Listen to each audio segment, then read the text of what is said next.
MAGA versus MAGA Georgia election exposes divisions in Trump's base. U.S. waives Venezuela oil sanctions as Trump says expects to visit. Europe calls for U.S. reset at security talks. UK terrorism ban on Palestine Action Group unlawful.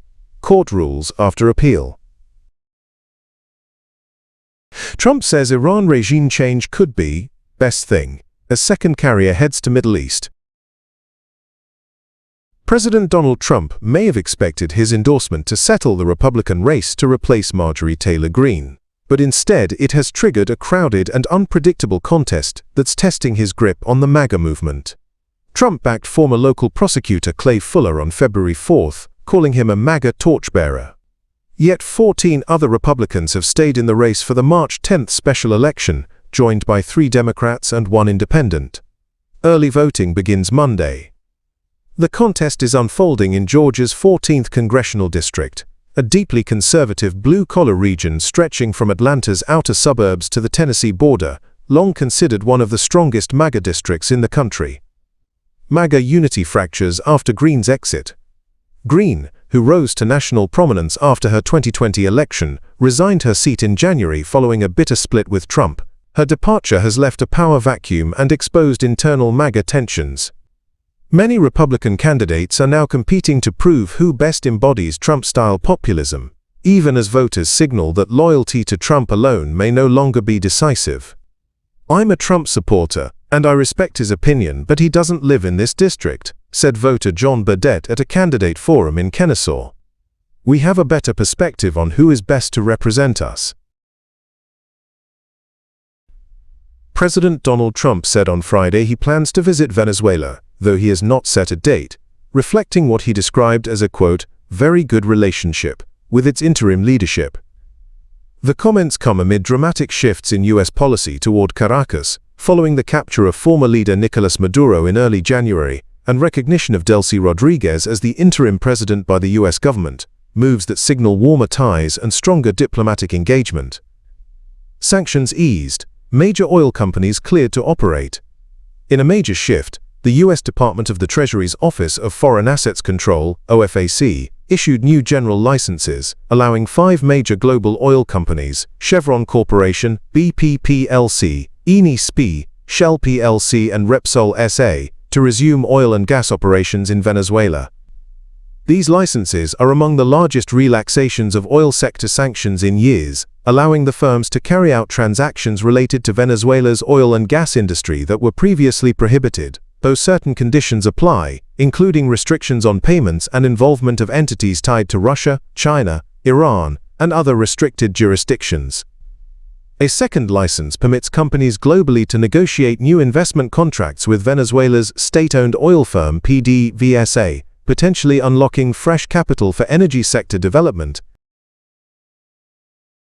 European leaders used the Munich Security Conference on Friday to call for a reset in relations with the United States, as tensions with Washington under Donald Trump increasingly dominate transatlantic diplomacy.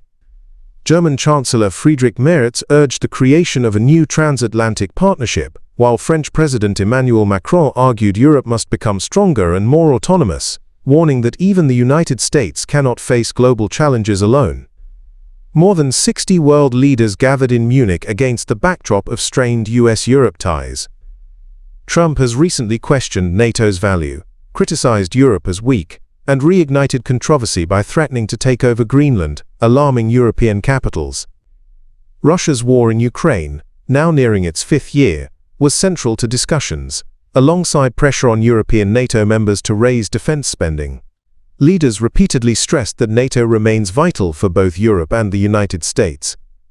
Macron defended Europe's record, rejecting US criticism and insisting the continent should be treated as a strategic equal. Merz echoed that view, saying NATO membership was a competitive advantage for Washington as much as for Europe. Britain's ban on the pro-Palestinian protest group Palestine Action as a terrorist organization was ruled unlawful on Friday by London's High Court, dealing a significant legal blow to the government. However, the ban will remain temporarily in force, after the court declined to suspend it ahead of a further hearing. the government said it will appeal the decision. Why the group was banned. Palestine action was proscribed in July after escalating direct action against Israel-linked defense firms in Britain, including blockades and vandalism. The government cited a 2024 raid on a factory operated by Elbit Systems, Israel's largest defense company, during which prosecutors said activists caused about £1 million in damage and a police officer was struck with a sledgehammer.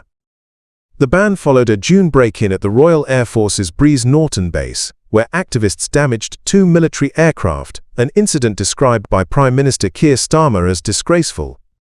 What the court decided. Judge Victoria Sharp said Palestine action does promote its political cause through criminal acts and encouragement of criminality. But the court ruled that banning the group under terrorism laws was disproportionate, and therefore an unlawful interference with freedom of expression. The judgment warned that prescription could chill lawful protest, causing pro-Palestinian activists to self-censor what they say and what they do.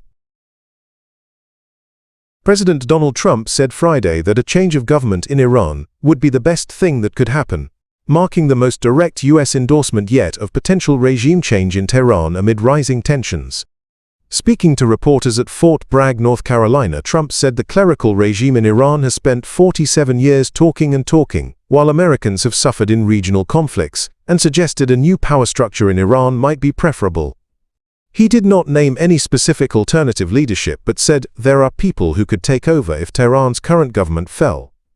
Round pushpin. At the same time, the Pentagon is sending a second U.S. aircraft carrier to the Middle East, further escalating military pressure on Iran. The USS Gerald R. Ford, the U.S. Navy's newest and largest carrier, is being redeployed from the Caribbean to join the USS Abraham Lincoln and other warships in the region. Trump said the carrier is headed toward the Middle East in case we don't make a deal with Iran and that a tremendous power will soon be in place, referring to the combined naval force.